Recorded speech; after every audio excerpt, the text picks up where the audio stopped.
espacio de opinión en el noticiero de La Guajira.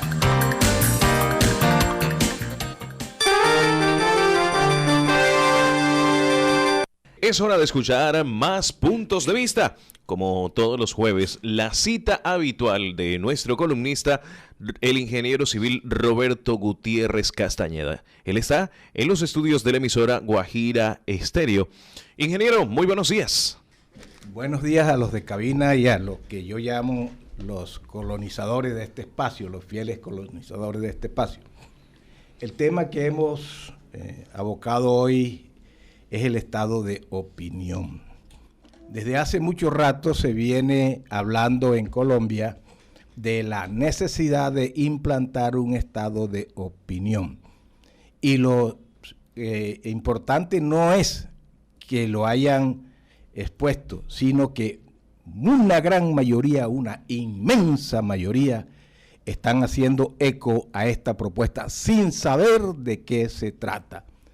Y yo me acordaba en estos días de un político importante que tuvo Colombia en el siglo pasado, llamado Palacio Rudas, que nos decía el cofrade, que decía una frase: no hay que tragar entero.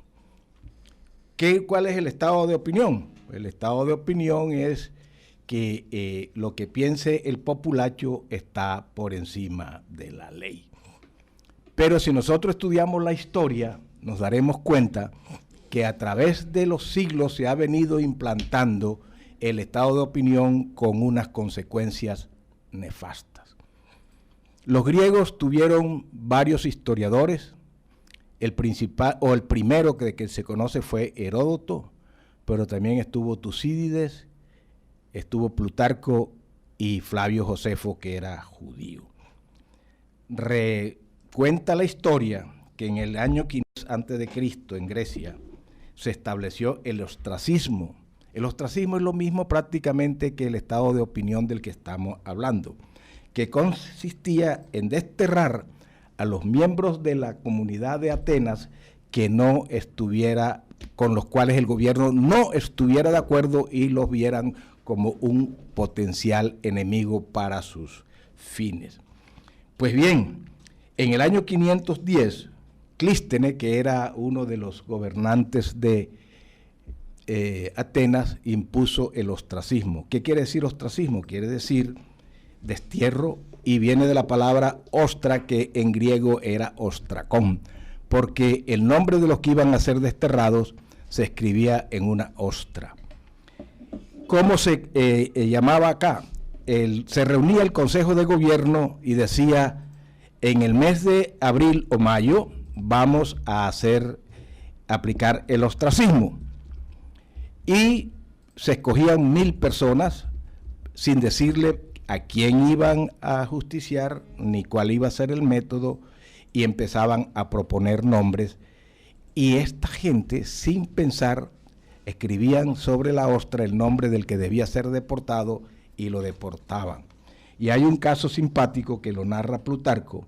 Dice que Aristide, a quien llamaban Aristides el Justo, estaba en ese proceso de ostracismo cuando se le acercó un analfabeta y le dijo: por favor, escríbeme en esta concha el nombre de Aristide, que quiero que se vaya de Atenas.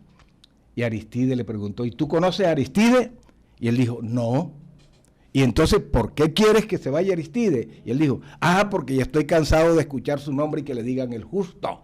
Y vino Aristide y le escribió el nombre del Aristide en la concha. Entonces miren cómo es de peligroso que se aplique ese estado sin conocimiento de la población.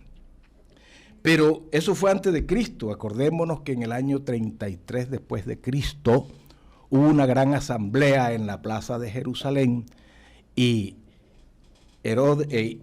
Pilatos, asesorado por Caifás, le preguntaba a la población: ¿cuál de los 3 reos que están aquí deben ser ajusticiados? 2 ladrones, que eran Dimas y Barrabás, y Jesucristo. ¿Y a quién escogió el pueblo? A Jesucristo. Y lo crucificaron. Allí aplicaron el estado de opinión. Pero si seguimos en los hitos históricos, en el 1431, Juana de Arco, que defendió a Francia de los ingleses, cayó en las pugnas que siempre se dan en los gobiernos y comenzaron a perseguirla.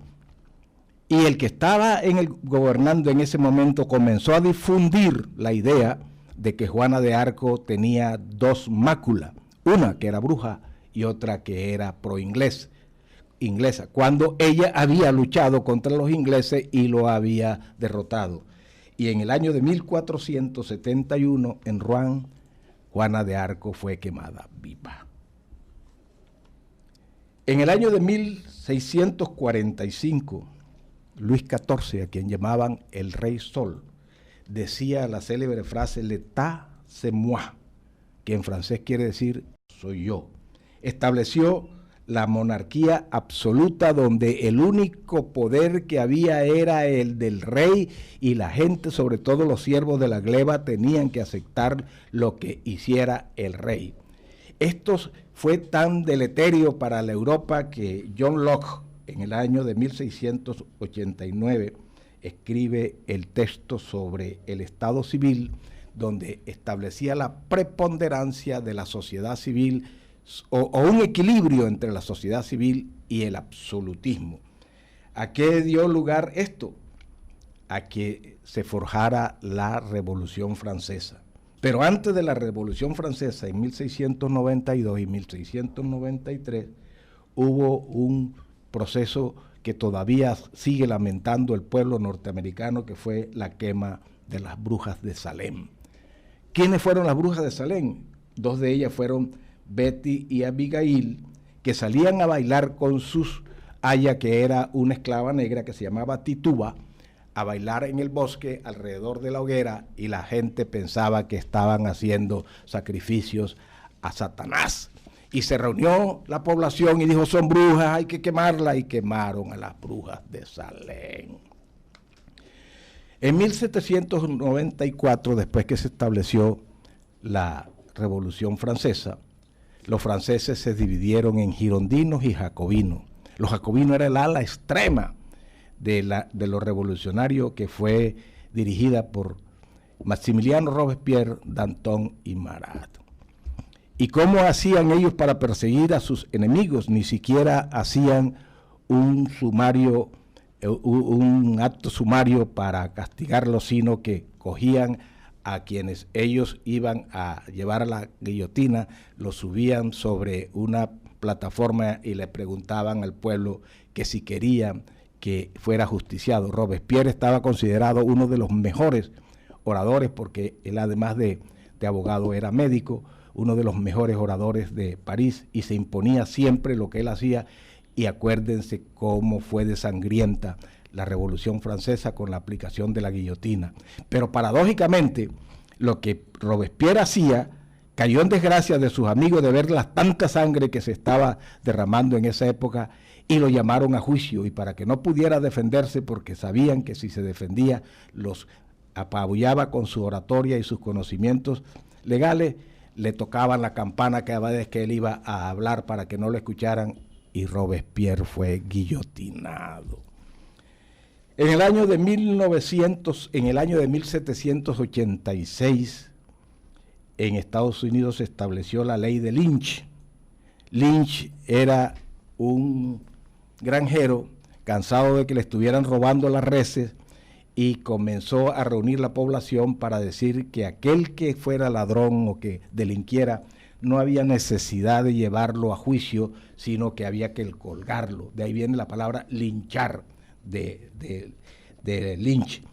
Y ustedes han visto en las películas cómo linchaban sin orden ni concierto a cualquiera porque le cayera mal a una población. Estaban aplicando el estado de opinión. Y a partir del año de 1933, cuando Hitler sube al poder y ve que no tiene el apoyo de la población de Alemania, coge a un loco holandés y lo incita para que queme el Reichstag. El Reichstag era el Parlamento.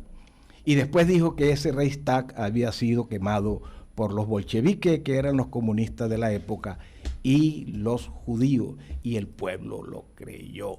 Y dijo una frase que fue cuando comenzó a expandir su poder, que decía: es que yo me acabo de convertir en el testigo, fiscal y juez del pueblo alemán y tengo que luchar a favor del pueblo alemán.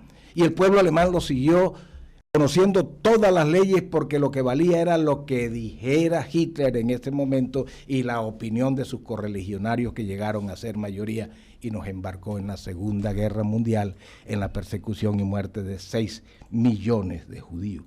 Y esto para no hablar de las cruzadas que también hicieron. Entonces miren cómo es de grave la implantación del estado de opinión. Ortega y Gasset tiene una obra que se llama La Rebelión de las Masas, que es un seguimiento de algo que hizo unos años antes un escritor francés llamado Le Bon, que se llamó El hombre masa, donde establece la diferencia del comportamiento del hombre como individuo al hombre cuando está ya en una masa que a veces olvida sus principios y tira piedra y rompe y mata porque no lo dejan pensar. Y decía Ortega y Gasset que el hombre masa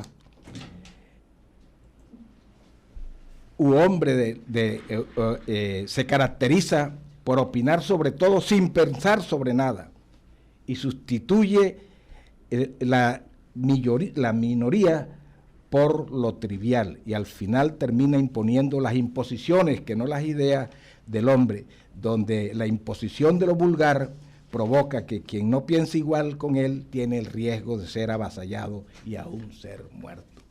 Esa es una obra que deben leerse los que están a favor del estado de opinión, porque Ortega y Gasset no era ningún comunista, ni era de la Colombia Humana, ni era petrista, ni era de la UP.